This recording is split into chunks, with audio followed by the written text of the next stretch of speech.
ఇందుకూరుపేట మండలం డేవిస్పేట గ్రామంలో star Agro Marine Export private limited కార్మికులు తమకు న్యాయం చేయాలని సోమవారం నెల్లూరు జిల్లా కలెక్టరేట్లో వినతిపత్రం అందజేశారు. తమ కంపెనీపై కొందరు దుష్ప్రచారం చేసి బోగస్ ఫిర్యాదులతో ఫ్యాక్టరీని మూసివేశారని, దీంతో తమకు జీవనోపాధి లేకుండా పోయిందని ఆవేదన వ్యక్తం చేశారు. దీని వెనుక రాజకీయ కుట్ర ఉందని ఆరోపించారు. 2006 సంవత్సరంలో Star Agro Marine Export Private లిమిటెడ్ను ప్రారంభించామని, సుమారు 1000 మంది తమ సంస్థలో పనిచేస్తూ జీవనోపాధి పొందుతున్నారన్నారు.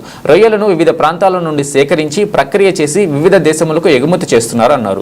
2018 జనవరి నుంచి ఎన్సీఎల్టీ చెన్నై వారి స్వాధీనంలోకి పోయింది. వారిచే నియమింపబడిన శ్రీ రాజేందర్ రిజర్వేషన్ ప్రొఫెషనల్ వారిచే జనవరి 2018 నుండి మార్చి 2020 వరకు వారి ఆధీనంలో నిర్వహించబడింది అన్నారు. ప్రస్తుతం MS Manvik Sai marine exports private limited Nellore వారు కొనుగోలు చేసి పూర్తి యాజమాన్యపు హక్కులతో 12/2/2024 నుండి ఈ సంస్థను నిర్వహిస్తున్నామని, జనవరి 2018 నుండి ప్రస్తుతం వరకు ప్రఖ్యాత ఐటీసీ అనువారి సంబంధిత మెటీరియల్ను ప్రాసెస్ ఇస్తున్నాము అన్నారు.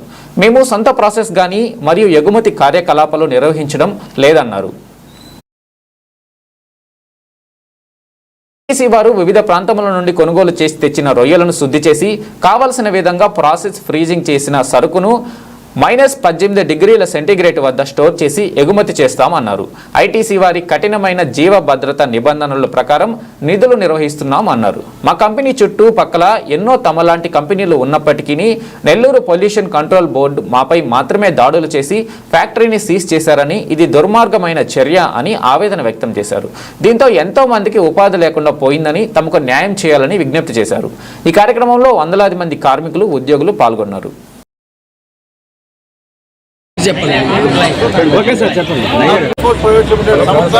కోర్టు కండిషన్స్ వాటన్నిటి మీద జరిగిన తర్వాత వాళ్ళు 6 మాసాల క్రితం ఆ సంస్థను పెట్టుకున్నారు.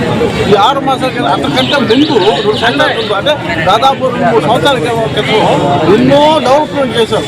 అంటే ఈటీపీని బాగా ఫంక్షన్లో చేసేదానికి ఎంతో డబ్బు ఖర్చు పెట్టి చేసాం. అది జాబ్ వర్క్ మేము చేస్తాం. ఎవరికి? ఐటీసీ వారికి. మేము ఐటీసీ వాళ్ళ నిబంధనల ప్రకారం బాగా పనిచేస్తా ఉన్నాం. ఎటువంటి అబ్జెక్షన్ లేవు. అది రెండు, ఒకటి వాటర్, ఒకటి మెయింటెనెన్స్. వాటర్ అనేది మనం దానికి అనేక పరికరాలు పెట్టి దాన్ని కంట్రోల్ చేస్తూ ఉన్నాం. మెయింటెనెన్స్ బాగా కంట్రోల్ చేస్తాం. ఎందుకంటే 2 సంవత్సరాల క్రితం కంటే ఇప్పుడు బాగా చేస్తూ ఉన్నాం.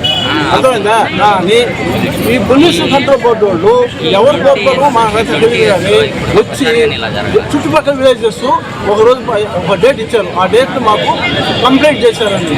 వెంటనే సెకండ్ డే వచ్చి అంత స్పీడ్గా వైర్లెస్ మెసేజ్ కంటే స్పీడ్గా కంట్రోల్ బోర్డు వచ్చారు. పోలీస్ కంట్రోల్ బోర్డు ఇప్పుడు 22 సంవత్సరాలు ఇచ్చినటువంటి షోకాజ్ నోటీసుని కోర్టు చేస్తూ మళ్ళా ఫ్రెష్గా ఇచ్చారు. మేము రిప్లై ఇచ్చాం. రిప్లై ఇచ్చినప్పుడు కూడా రిప్లైని కన్సిడర్ చేయకుండా తిరుపతిలో మనం అదే ఇచ్చి దాని మీద రన్నింగ్ కామెంట్ ఏమి ఇవ్వకుండా క్లోజర్ ఆర్డర్ ఇచ్చారు. క్లోజ్ ఆర్డర్ రోడ్ ఫెయిల్ అయ్యింది. ఇక్కడ కరెంటు కట్ చేసేసారు. కరెంటు కట్ చేస్తే సుమారు 1000-1500 మంది వర్క్ చేస్తుంటే ఎవరు ఈలో 11 రోజులు నుంచి పనే లేదు. ఇంకోటి ఏంటంటే ఇప్పుడు మళ్ళీ సబ్సిక్వెంట్ డెవలప్మెంట్స్ ఏంటంటే పర్మనెంట్గా దాన్ని క్లోజ్ చేసేదానికి యాక్షన్ తీసుకుంటారు. పర్మనెంట్గా క్లోజ్ చేయాలండి. పర్మనెంట్ క్లోజ్ చేస్తే ఉద్యోగస్తులందరూ ఏం కావాలా? మేము చెప్తానంటే ఉన్నాయి, చుట్టుపక్కల కంపెనీలు ఉన్నాయి.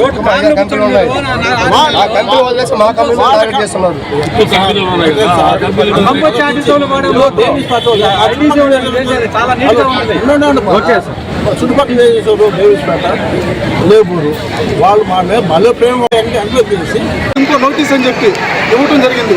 ఇదే విధంగా నోటీస్ ఇచ్చుకుంటూ పోతే రేపు ముందు రోజుల్లో కంపెనీ ఏమైనా ఆపుతారన్న భయంతో ఈరోజు మా అక్కడ పనిచేసే స్టాఫ్ కానీ, అక్కడ పనిచేసే వర్కర్లు కానీ, ఒక సూపర్వైజర్ కాడి నుంచి ఒక మధ్యతరగతి కుటుంబాలు ఎవరైతే ఉన్నారో వాళ్ళందరూ వచ్చి ఇక్కడ కలెక్టర్ దగ్గర ధర్నా చేయడం జరిగింది.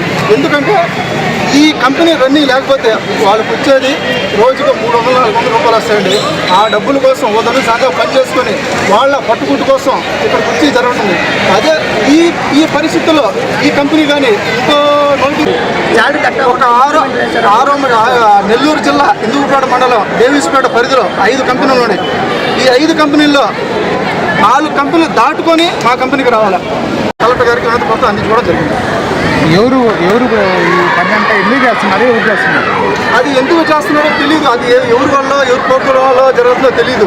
ఇక్కడికి వచ్చి అడిగితే మాకు ప్రభుత్వం ద్వారా, మాకు గవర్నమెంట్ ద్వారా, మాకు ఎలక్ట్రిసిటీ డిపార్ట్మెంట్